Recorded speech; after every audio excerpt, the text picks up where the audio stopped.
Tai šiandieną kalbėsime apie ambicingus ir realius tikslus bei kaip tinkamai pasirinkti. Jūs sužinosite paprastą ir veiksmingą ambicingų tikslų kelimo metodą, kuris, nebijau to pasakyti, transformuoja pardavimus, karjeras ir gyvenimus. Bet pradžioj, kaip turi atrodyti tinkamai suformuotas tikslas? Kai tą klausiu, visi pasako teisingai. Tikslas turi būti konkretus, tikslas turi turėti atlikimo terminą ir visi sako, kad turi būti realus. Dėl šito žodžio realus aš mėgstu jį šiek tiek labiau paprovokuoti. Aš klausiu, o kaip tikslo kelimo metu žinai, koks realus, o koks ne? Čiagi galvoja apie ateitį, galvoja į priekį. O iš kur žinai, iki kurios vietos realu, kur neberealu? Tai daugelis sako pagal istoriją, pagal ten aplinką, pagal kažkokią SWOT analizę. Ne? Jei mokau pardavėjus, tikslų temoje mėgstu pasirinkti atsitiktinį dalyvį ir užduoti jam klausimą. Sakau, kiek norėtum uždirbti po 3 metų? Daugelis sako, nežinau, ten 5000, kartais 7. Nepamenu, gal vienas iki virš 10 kažkas pasakė. O kiek po 5 metų, tada klausiu? Tas, kas sakė 5, pasako 7, tas, kas sakė 7, pasako ten 10 ar 11. Tada aš klausiu, o norėtum po 3 metų ne 5, ne 7, o 17 000? Visi sako, norėčiau. Tada klausiu, norėtum po 5 metų 28 į rankas, baltai, po mokesčių? Visi sako, norėčiau.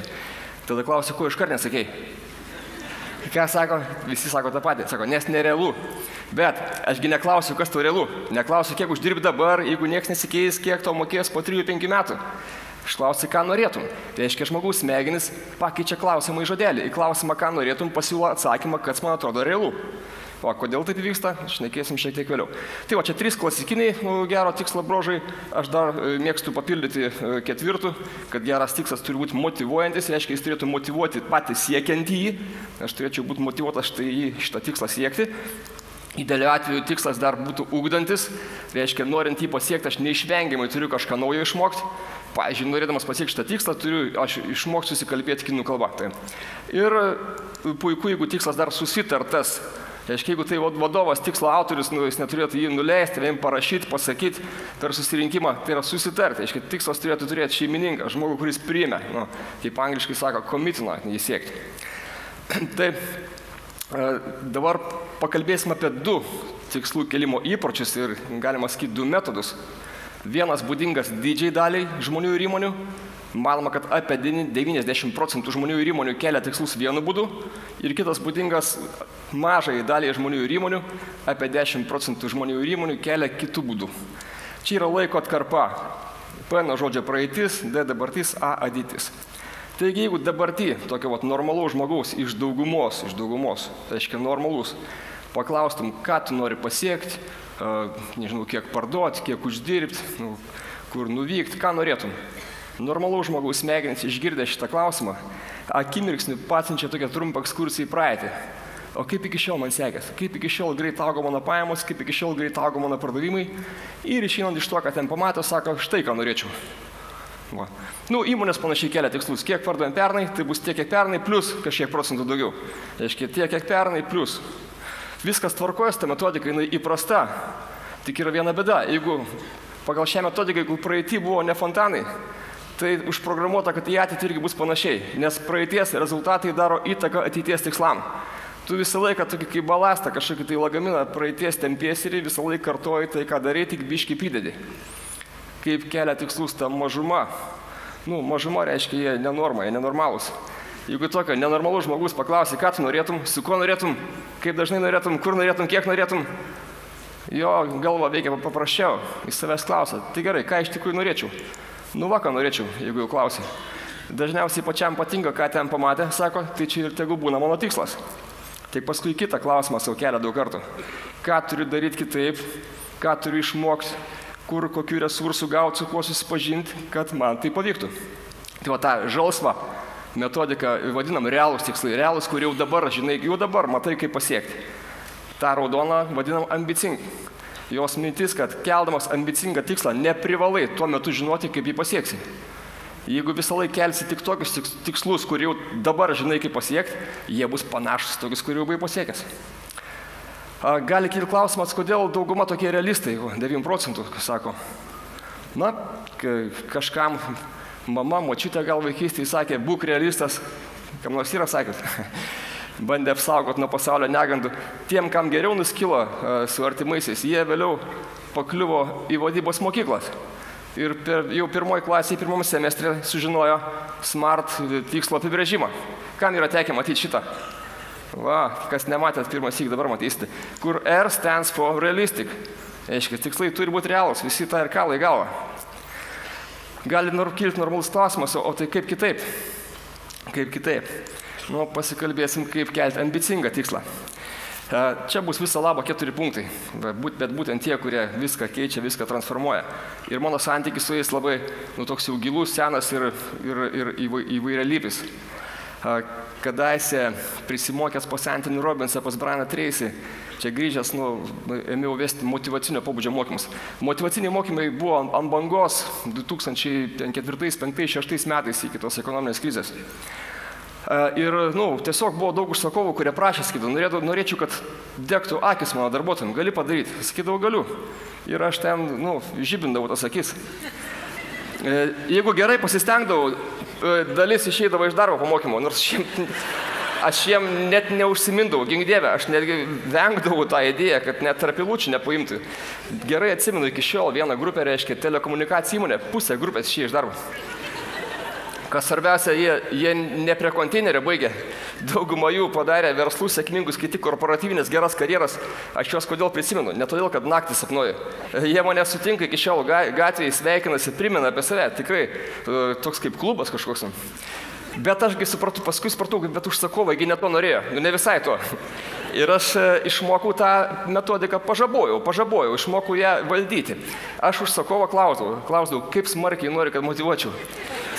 Nes jeigu maksimaliai perspėjau, dalis gali išeiti iš darbo. Ir užsakovai į 2 grupės pasidalindavo. Vienas kito, žinai ką, ne, gink dieve, noriu visus išsaugoti. Nieko nedaryk, kad išeitų iš darbo. Gerai, tada ne visus mygtukus naudodavau. Bet buvo kiti, kurie sakydavo, varyk maksimaliai. Noriu, kad jiem degtų akis, jeigu kam nepatinka, jeigu čiuožia von, priimsi kitus. Tai va, tie geriausiai patikdavo. Tai kas per, reiškia, 4 punktai. Pirmas punktas, svajonė. Kas yra svajonė? Reiškia, tavo idealus noras, toj srity, nežinau, pardavimų srity, uždarbio srity, karjeros, gyvenimo, kelionių. Idealiu atveju, ką norėtum, idealiu. Padeda labai toks klausimas, jei žinotum, kad tikrai pavyks, ką siektum. Jei žinotum, kad tikrai pavyks, išjungia saugiklius, galvoji, kurie saugo nuo nerealių tikslų. Ir atlikimo terminą, aišku. Nes svajonė be atlikimo termino čia tik tai fantazija, o ambicingo tikslo apibrėžimas būtent svajonė su atlikimo terminu. Beje, neseniai viena moteriškė priejo kaviniai. Taip eina iš tolo, žiūri, sako, ar tik ne čibonis? Sakau, taip, aš taip galvoju, ką ne taip padariau. Sako, aš prieš 18 metų buvau tavo mokymuose, tu liepiai pieš svajonės, aš Australiją piešiau. Sako, taigi aš Australijoje gyvenu dabar, sako, grįžau giminių aplankyti. Taip, antras, nuoširdus įvertinimas 10-baliai skaliai. Tai reiškia, ranką prie širdies ir paklaus savęs, 10-baliai skaliai, keliais balais vertinu tai, ką čia parašiau. Dauguma 8, tu 9 tu vertina. Aha, reiškia, čia dar neambicingas tikslas. O kaip atrodytų 10? Klausas, kaip atrodytų top versija? Top versija reiškia, šiuo metu negalėčiau nieko geresnio sugalvoti toje srity. Viskas, koreguok tą tikslą. Tai tegul būna kosmosas, tegul būna nesąmonė, bet turi būti 10. Taip, trečias, kodėl tai svarbu? Ką man tai duos, kodėl tai svarbu? Tai yra tokie klausimai, atsakyk į juos.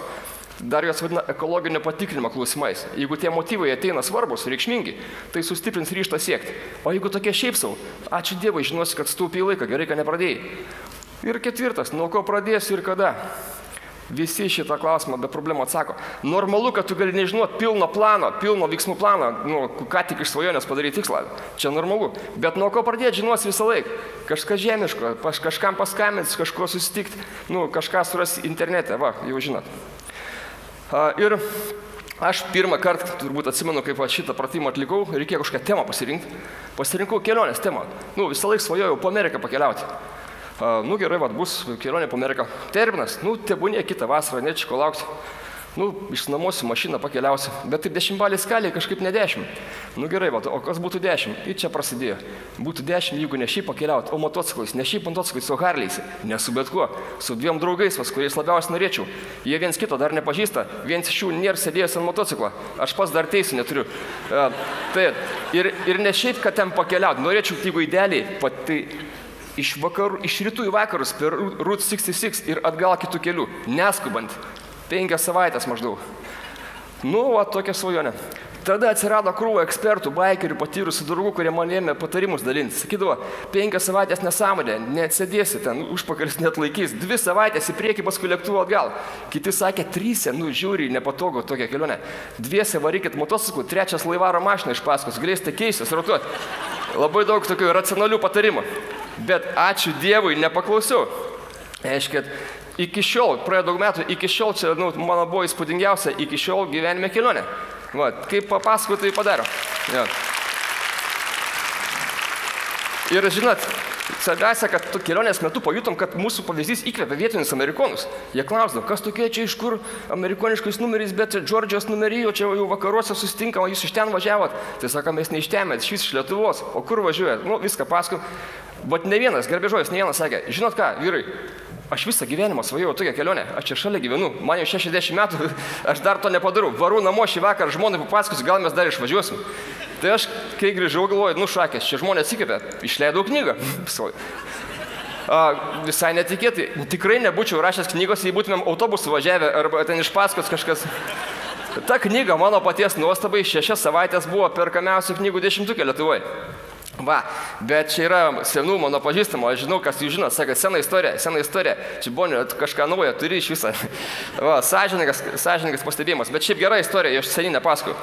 Bet tiem, kam jinai senai, kas ją žinot, yra, galiu naujesnių, pabaigai nauja. Aiškia, vadinasi, mergaitė ir šuniukas, kad prisimintumėt. Pernai, reiškia, vienas Skodo, vidurinė mokykla Skodo, paskambino ir pakvietė į mokyklą pravesti pardavimo mokymus. 9, 10, 11 klasių moksleiviam. Kažkoks projektas, kažkaip gavo pinigų. Pradžioje galvojau, kad čia prankas, draugai gal tyčias, bet iš tikrųjų. Nuvažiavau, praėjo mokymai, šauniai praėjo. Po mėnesio vėl skambina mokytojas, sako, dar turim biudžetą ir pusdienį, norėtum pasikviesti pusdienį. Mums patiko labai, tai norim gal apie viešą kalbėjimą šį kartą. Sakau, galiu apie viešą kalbėjimą, tikrai. Bet, aš sakau, atsimenu tos vaikus. Per pertrauką šnekinu, man baisiai įdomu buvo, aš Skode pirmą kartą, kaip čia žmonės gyvena. Čia visai, šalia Latvijos. Ir man paliko įspūdį, kad pas juos labai žemiški tokie tikslai ir svajonės. Aš klausdavau, ką veiks po mokyklos, tu 10-tokas. Tai, čia bandysiu mašinomis prekiauti, automobiliais, aš ten, gal kebabiniai kokie įsidarbinsiu. Tokie labai jau tokie, šie laikai atrodo, pasaulis atviras. Sakau, žinot ką, o gal jūs norit kažką tokią tikslų temą sesiją padaryčiau, tiem vaikam. O, sako mokytoja, dar geriau, davai. Atvažiavau pusdienį. Ir tą grupelį įsiminiau ypač vieną mergaitę, kurios pradžioje sesijos jin turėjo svajonę, pabaigus mokyklą, susirasti darbą, kad galėtų išsinuomoti Skode butą ir nusipirkti šuniuką. Čia mergaitė ne ta, bet šuniukas tas. Tada į sesijos pabaigą jin turėjo tikslą atidaryti veterinarijos kliniką Londone. Tai tikra istorija. Taip, kad svajokit atsakingai ir geriau savo negailėkit, nes gali pavykti. Taip. Aš noriu dar pasakyti, tiesiog įrašui, kadangi turiu minutės viršum, aš nuo scenos nesiūliau nei vienam mest darbą. Gerai. Ačiū.